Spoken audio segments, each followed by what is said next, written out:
এই মুহূর্তে যারা মোবাইল, ল্যাপটপ এবং ডেস্কটপের স্ক্রিনে ভিডিওটি দেখছেন সবাইকে স্বাগতম জানাই। আমি Mohammad Miraj Kazi from Kadir the post E centre. আজকে আমরা দেখব মাইক্রোসফট এক্সেল 2007 ব্যবহার করে কিভাবে দ্রুত সহজ উপায়ে রেজাল্ট শিট তৈরি করা যায়। আজকের রেজাল্ট শিট একটু অ্যাডভান্স লেভেলের, অন্য দিনের তুলনায় আমার আগের ভিডিওর তুলনায় অ্যাডভান্স লেভেলের, বর্তমান যুগ উপযোগী যেভাবে রেজাল্ট শিট তৈরি করা হয় ঠিক সেভাবেই সাজিয়েছি আজকে রেজাল্ট শিট তৈরির ভিডিওটি। এবং এই ভিডিওর শেষ অংশে থাকছে বিদ্যুৎ বিল তৈরি প্রথম পার্ট, প্রথম সিস্টেম, প্রথম স্টেপ, বিদ্যুৎ বিল বা ইলেকট্রিক বিল কিভাবে আমরা তৈরি করতে পারি। চলুন কথা না বাড়িয়ে আজকের ভিডিও শুরু করি।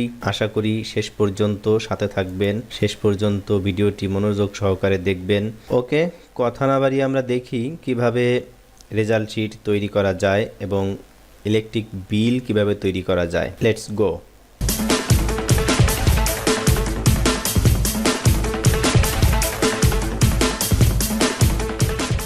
সবাইকে আরও একবার স্বাগতম জানাই কাদির দি পোস্ট ই সেন্টারের পক্ষ থেকে। আমি মোহাম্মদ মিরাজ কাজী। চলুন শুরু করি।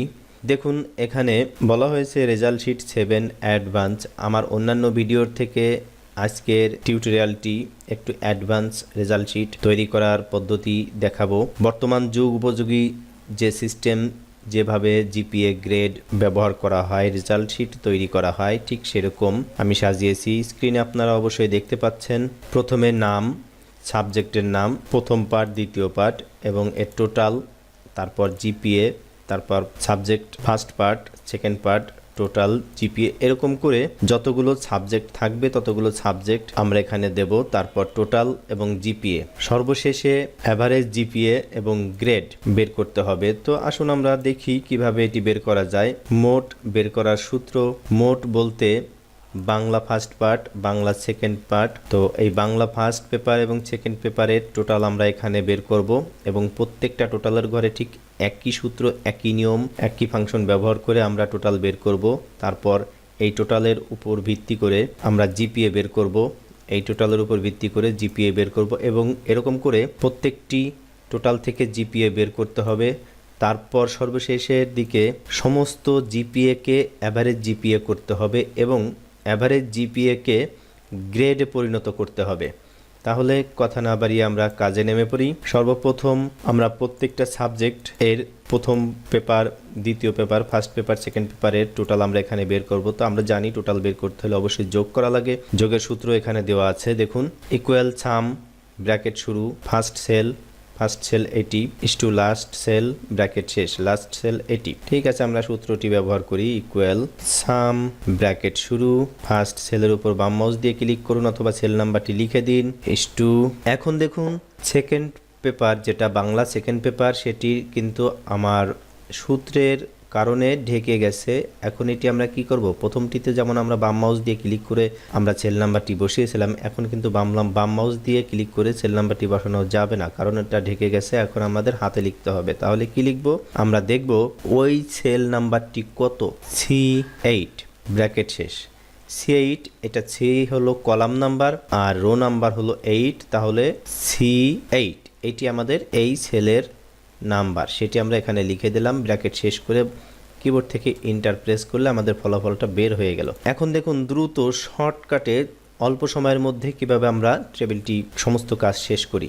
আমরা এখানে যে সূত্রটি ব্যবহার করলাম, প্রত্যেকটা টোটালের ঘরে আমাদের এই সূত্রটি কপি পেস্ট করে দেবো। ডান মাউস দিয়ে কপি, ডান মাউস ক্লিক করে বাম মাউস দিয়ে পেস্ট পেস্ট পেস্ট পেস্ট।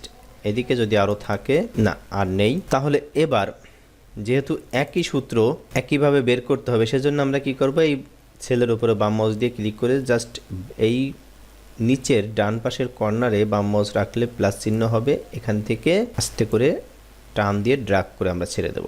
প্রত্যেকটা ছেলে আমরা এভাবে করে ফেলবো দ্রুত শর্ট টাইমের মধ্যে। এভাবে করে আমরা সমস্ত সেলের টোটাল বের করে ফেললাম। প্রত্যেকটা সাবজেক্টের ফার্স্ট পেপার, সেকেন্ড পেপারের টোটাল আমরা বের করে ফেললাম। এবার জিপিএ কিভাবে বের করতে হবে, জিপিএ কিভাবে বের করতে হবে সেটি আমরা দেখব। এখানে জিপিএর জন্য শর্ত আছে। জিপিএ বের করার শর্ত, দুই সাবজেক্ট মিলে যদি 66 66 এর কম হয় তাহলে তার জিপিএ হবে 0, 80 এর কম পেলে জিপিএ 1, 100 এর কম পেলে জিপিএ 2, 120 এর কম পেলে জিপিএ 3, 140 এর কম পেলে জিপিএ 3.5, 160 এর কম পেলে জিপিএ 4, 200 এর কম পেলে জিপিএ 5। এটি আমাদের শর্ত। তো ঠিক আছে, শর্ত অনুযায়ী আপনারা সূত্রটি লক্ষ্য করুন। এই সেলের মধ্যে, এই রো এর মধ্যে আমার সূত্রটি আগে থেকে আমি সাজিয়ে রেখেছি এই কারণেই যাতে আপনারা দ্রুত দেখতে পারেন, কাজ করতে পারেন, আর ভিডিওটি যাতে লম্বা না হয় সেই জন্য আমি এখানে সাজিয়ে রেখেছি। এখন শুধু আমি এখান থেকে কপি করে পেস্ট করব, আপনারা হাতে লিখবেন। তাহলে এইটি আমাদের সূত্র, ইকুয়াল ইফ ব্র্যাকেট শুরু D8 কোনটি, এই যে ডির মধ্যে, ডি কলামের মধ্যে 8 নাম্বার রোতে যে আমাদের টোটাল বের হলো, এই টোটালের উপর ভিত্তি করে আমরা জিপিএ বের করব, টোটাল থেকে জিপিএ বের করব। সেজন্য এখানে বলা হয়েছে D8 less than 66 less than 66, result হবে কি, ফলাফল হবে কি 0। ইফ যদি D8 লেস দেন 80 হয় তাহলে তার ফলাফল হবে জিপিএ 1, যদি D8 লেস দেন 100 হয় তাহলে তার ফলাফল হবে জিপিএ 2, D8 লেস দেন 120 তাহলে ফলাফল হবে 3, ইফ D8 লেস দেন 140 তাহলে ফলাফল হবে 3.5, ইফ যদি D8 লেস দেন 160 ফলাফল হবে GPA 4, if less than D8 if D8 less than 200 তাহলে ফলাফল হবে 5। যেমনটি এখানে আমার শর্ত দেওয়া আছে ঠিক তেমনি করেই আমরা সূত্রটি সাজিয়েছি। ওকে, দেখি আমরা এখন জাস্ট ইকুয়ালটা বাদ দিয়ে আমি সিলেক্ট করলাম, সিলেক্ট করে কপি করলাম, কপি করে এখন এই ছেলে জিপিএ যে ছেলে বের করব এই ছেলে বাম মাউস দিয়ে ক্লিক করে কিবোর্ড থেকে ইকুয়াল সাইন আমরা দিলাম। এখন কন্ট্রোল ভি দেওয়ার ফলে এখানে পেস্ট হয়ে গেল সূত্রটি। এখন আমরা কি করব, কিবোর্ড থেকে এন্টার প্রেস করলে আমাদের জিপিএ বের হয়ে গেল। তাহলে আগের মতোই আমরা এইটিকে কপি পেস্ট করে প্রত্যেকটা জিপিএর সেলে আমরা দিয়ে দেব কপি। এবার এই সেলে বাম মাউস দিয়ে ক্লিক করে কর্নারে মাউস এনে বাম মাউস চেপে ধরে ড্র্যাগ করে দিয়ে দিলাম টান দিয়ে। প্রত্যেকটা জিপিএ আমরা এভাবে দ্রুত বের করে ফেললাম। এখন আমাদের যেটি বের করতে হবে সেটি হলো জিপিএ অ্যাভারেজ। তো ওকে, জিপিএ অ্যাভারেজ বা গড় জিপিএ বের করার জন্য যে শর্ত আছে সেটি আমরা দেখি।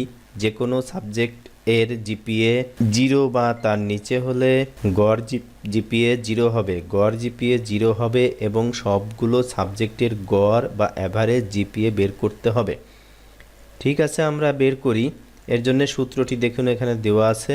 সূত্রটি ইকুয়াল ইফ ব্র্যাকেট শুরু মিনিমাম MIN, মিনিমামের সংক্ষিপ্ত রূপ MIN, ব্র্যাকেট শুরু E8 I8 M8 Q8 U8। এই E8 I8 M8 Q8 U8 এগুলো কোনটি? এগুলো হলো আমাদের যে জিপিএ যে সমস্ত সেলে বের হয়েছে। এটি হলো E8 cell number, I8 cell number, M8 cell number, Q8 cell number, U8 cell number. এই সমস্ত সেলগুলোকে এখন আমরা অ্যাভারেজ বের করব। তাহলে এখানে সমান যদি minimum E8 I8 M8 Q8 U8 bracket শেষ করে লেস দেন সমান 0, লেস দেন ইকুয়াল 0, ফলাফলটাও আমাদের 0 হবে। ফলাফলটা আপনারা আগে দেখেছেন আগের ভিডিওগুলোতে। ফলাফল যে কোনো আমাদের যদি বিশেষ কোনো শর্ত থাকে সেই শর্তটিকে আমরা ইনভার্টেড কমার মধ্যে আটকে দেই। তো এখানেও ঠিক সেভাবে ইনভার্টেড কমার মধ্যে আটকে দেওয়া হয়েছে, যেহেতু আমাদের এটি একটি বিশেষ শর্ত। ব্যাস, তারপর সিঙ্গেল একটি কমা ব্যবহার করে অ্যাভারেজ, আবার সেই প্রত্যেকটা জিপিএর সেল নাম্বারটা আমরা এখানে কমা দিয়ে দিয়ে দিলাম। শেষে দুটি ব্র্যাকেট দিয়ে শেষ করে দেব আমরা। তাহলে আমাদের অ্যাভারেজ জিপিএটি বের হয়ে যাবে। এটিকে আমরা কপি করে নিয়ে যাচ্ছি, সিলেক্ট করলাম, ডান মাউস ক্লিক করে কপি করছি এই কারণেই যাতে সময়টা বাঁচে, আপনাদেরকে দ্রুত বোঝাতে পারি, স্বল্প টাইমের মধ্যে আপনারা অনেক কিছু দেখতে পারেন। ইকুয়াল সাইন দিয়ে এবার আমি পেস্ট করে দেব। দেখুন সূত্রটি ভালো করে লক্ষ্য করুন, এন্টার দিলে আমাদের অ্যাভারেজ জিপিএটি বের হয়ে গেল। এই প্রত্যেকটা ছেলের অ্যাভারেজ জিপিএটি বের হয়ে গেল। এখন আমরা এটাকে ড্র্যাগ করে দেব। এবার আমাদের মোস্ট ইম্পর্টেন্ট যেটি গ্রেড আমরা বের করব এই জিপিএর থেকে। এখানে গ্রেড বের করার জন্য শর্ত আছে। গ্রেড বের করার শর্ত, কোনো সাবজেক্ট এর জিপিএ 1 এর নিচে হলে গ্রেড এফ 1 এর সমান বা 2 এর কম, 1 এর সমান থেকে 2 এর কম যদি হয় তাহলে ডি হবে, 2 এর সমান অথবা 3 এ কম হয় তাহলে সি হবে, 3 এর সমান বা বেশি এবং 3.5 এর কম হলে বি হবে, 3.5 এর সমান বা বেশি এবং 4 এর কম হলে এ মাইনাস হবে, 4 এর সমান এবং বেশি হলে 5, বেশি এবং 5 এর কম হলে, 4 এর সমান বা বেশি এবং 5 এর কম হলে এ হবে, 5 এর সমান বা বেশি হলে এ প্লাস হবে। তাহলে এখন আমরা যেটি করব, সূত্রটি আমার এখানে দেওয়া আছে, দেখুন এখানে সূত্রটি আপনারা ভালো করে লক্ষ্য করুন। এখানে বলা হয়েছে ইকুয়াল ইফ মিনিমাম, প্রত্যেকটা জিপিএ কে আলাদা আলাদাভাবে দেখিয়ে দেওয়া হয়েছে এবং তারপরে যে জিপিএ অ্যাভারেজ ছিল সেটির মধ্য থেকে জিপিএটি বের করা হয়েছে। এখান থেকে আমরা সূত্রটি জাস্ট এভাবে কপি করে সিলেক্ট করে কপি করে আমরা সেই গ্রেডের ঘরে গ্রেডের সেলে ইকুয়াল দিয়ে এবার আমরা পেস্ট করব সূত্রটি। দেখুন এবার এন্টার দিলে আমাদের গ্রেড বের হয়ে গেল। ওকে, আমরা এখন এটিকে ড্র্যাগ করে দিলাম। দেখুন আমাদের এখানে গ্রেড বের হয়ে গেছে। প্রথমে আমরা কি করলাম, প্রত্যেকটা সাবজেক্টের প্রথম পার্ট দ্বিতীয় পার্ট এটি টোটাল বের করলাম, তারপর জিপিএ বের করলাম, জিপিএ কে অ্যাভারেজ করে ফেললাম, অ্যাভারেজ জিপিএ থেকে আমরা গ্রেড বের করলাম। আশা করি বুঝতে পেরেছেন। যদি কারো বোঝার সমস্যা হয় বা বুঝতে না পারেন বা কম বুঝেছেন তাহলে কমেন্ট করবেন, আমি চেষ্টা করব আপনাদের আরও সুন্দরভাবে বোঝানোর জন্য। আমাকে জহির ভাই অনুরোধ করেছে যে মাইক্রোসফট এক্সেল 2010-এ যদি আমি ভিডিওগুলো করি তাহলে নাকি ভালো হয়, এটি আমাকে পরামর্শ দিয়েছে, অনুরোধ করেছে। তো জহির ভাইকে বলতে চাই যে 2007 আগে শেষ করি, তারপর 10, 13, 16 প্রোগ্রাম দিয়েই প্রত্যেকটি ভার্সন দিয়েই আমি টিউটোরিয়াল দেব, নিরাশ হবেন না, সে পর্যন্ত সাথে থাকুন। আর 7, 10, 13, 16 এর খুব একটা বেশি ব্যবধান না। আপনি দেখবেন যখন ভিডিওগুলো আমি ছাড়বো বা আপলোড করব তখন দেখবেন যে খুব একটা বেশি ব্যবধান না। তো ঠিক আছে, আমরা এই স্টেপ থেকে পরবর্তী স্টেপে যাই। আমরা এখন দেখব বিদ্যুৎ বিল বা ইলেকট্রিক বিল কিভাবে তৈরি করা যায়, দ্রুত এবং সহজ সিস্টেম, সহজ পদ্ধতি। তো তার জন্য আমি একটি টেবিল এখানে সাজিয়ে রেখেছি এই কারণে যাতে সময় কম লাগে, ভিডিওটি লম্বা কম হয় সেই জন্য। দেখুন এখানে প্রথমে serial number, user name, metre number, হিসাব নাম্বার, বর্তমান রিডিং, পূর্বের রিডিং, কত ইউনিট ব্যবহার করা হয়েছে, প্রতি ইউনিটের দাম, total bill, 10% VAT, surcharge, all total. এভাবে আমরা একটি প্রাথমিক কারেন্ট বিল তৈরি করতে পারি, সিম্পল কারেন্ট বিল তৈরি করতে পারি। কারেন্ট বিলের উপর আরও ভিডিও দেব, সে পর্যন্ত সাথে থাকবেন এবং ভিডিওগুলো দেখবেন। আর আশা করি এই ভিডিওটি সম্পূর্ণ দেখছেন। তো শুরু করি আমরা বিদ্যুৎ বিল তৈরি করার পদ্ধতি আমরা দেখি। সর্বপ্রথম আমাদের কি করতে হবে, তা আমরা এখানে কি করব, এখানে আমরা আমাদের প্রেজেন্ট যে বর্তমান ইউনিট রিডিং আছে এবং আগের ইউনিট রিডিং আছে সেটি থেকে আমরা কত ইউনিট ব্যবহার করেছি সেটি আমরা এখানে বের করব। তাহলে কি করতে হবে, বিয়োগ করতে হবে, সিম্পল হিসাব, ইকুয়াল। দেখুন প্রথমে ইকুয়াল, তারপর বর্তমান রিডিং ইউনিট মাইনাস পূর্বের মিটার রিডিং, ইন্টার দিলে আমাদের কত ইউনিট ব্যবহার করেছি সেটি বের হয়ে গেল। ওকে, আমরা এখন ড্র্যাগ করে দিয়ে দিলাম। এবার টোটাল বিল আমরা বের করব কিভাবে, প্রতি ইউনিটের দাম 10 টাকা 30 পয়সা। তাহলে এইটার থেকে এইটা আমরা কি করব, গুণ করব। ইকুয়াল, যত ইউনিট ব্যবহার করেছি সেই সেলের উপরে ক্লিক করলাম, গুণ চিহ্ন দিলাম, গুণ। এবার প্রতি ইউনিটের দাম সিলেক্ট করলাম, দামের এই সেলটি সিলেক্ট করলাম, H5। ওকে, এবার ইন্টার দিয়ে দেবো, ইন্টার দিলে আমাদের টোটাল বিল বের হয়ে গেল। এখন আমি এটাকে ড্র্যাগ করে দিচ্ছি, ড্র্যাগ করে দিলে কার কত বিল এসেছে সেটা এখানে দেখা যাবে। এবার কি করব, আমি 10% ভ্যাট বের করব টোটাল বিলের উপর থেকে। ওকে, সিম্পল ইকুয়াল, যেই সেল থেকে পার্সেন্টেজ বের করব তার উপরে ক্লিক করব অথবা সেল নাম্বারটি লিখে দেবো I5 গুণ কত পার্সেন্ট ইন্টু 10% লিখে এবার ব্যাস ইন্টার দিলে আমাদের ফলাফলটা বের হয়ে গেল। এখন ড্র্যাগ করে এভাবে টেনে দেব। এবার অল টোটাল কীভাবে বের করব, এটা একদম ইজি।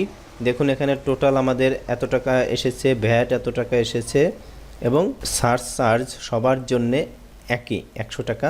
তাহলে আমরা এখানে কি করব, ইকুয়াল সাম ব্র্যাকেট শুরু total bill is to bracket শেষ, ইন্টার দিলে আমাদের সর্বমোট বিল এখানে বের হয়ে গেল। এবার এটাকে আমরা ড্র্যাগ করে দিয়ে দিলে আমাদের সমস্ত বিল তৈরি হয়ে গেল, কার নামে কত নাম্বার মিটার এবং কার কত হিসাবে এ পাশে আছে, তার বিল কত টাকা এসেছে এ পাশে আছে, হয়ে গেল একদম ইজি। তো এর পরবর্তীতে আরও অ্যাডভান্স ইলেকট্রিক বিল নিয়ে আসব। শুধু তাই না, মাইক্রোসফট এক্সেলের যাবতীয় ভিডিও আপনারা এখানে পাবেন, সেজন্য দেখতে থাকুন আমার টিউটোরিয়ালগুলো, শিখতে থাকুন মাইক্রোসফট অফিস 2007। দেখা হবে, সাক্ষাৎ হবে পরবর্তী টিউটোরিয়ালে। সে পর্যন্ত সবাই ভালো থাকবেন। ভিডিওটি যদি ভালো লাগে অবশ্যই লাইক কমেন্ট শেয়ার করবেন। আর একটা কথা, অবশ্যই সাবস্ক্রাইব করতে ভুলবেন না, কারণ সাবস্ক্রাইব করলে পরবর্তী ভিডিও আপলোড হওয়ার সাথে সাথে আপনার কাছে একটি নোটিফিকেশন চলে যাবে, সেখান থেকে সোজা আমার চ্যানেলে এসে আপনারা ভিডিওটি দেখতে পারবেন। আর হ্যাঁ, সাবস্ক্রাইব করার সাথে সাথে বেল আইকনটিতে ক্লিক করে রাখুন। সবাই ভালো থাকবেন, সুস্থ থাকবেন সেই প্রত্যাশা রেখে আজকের মতো বিদায় নিচ্ছি। আমি Mohammad Miraj Kazi from Kadirdi post E centre.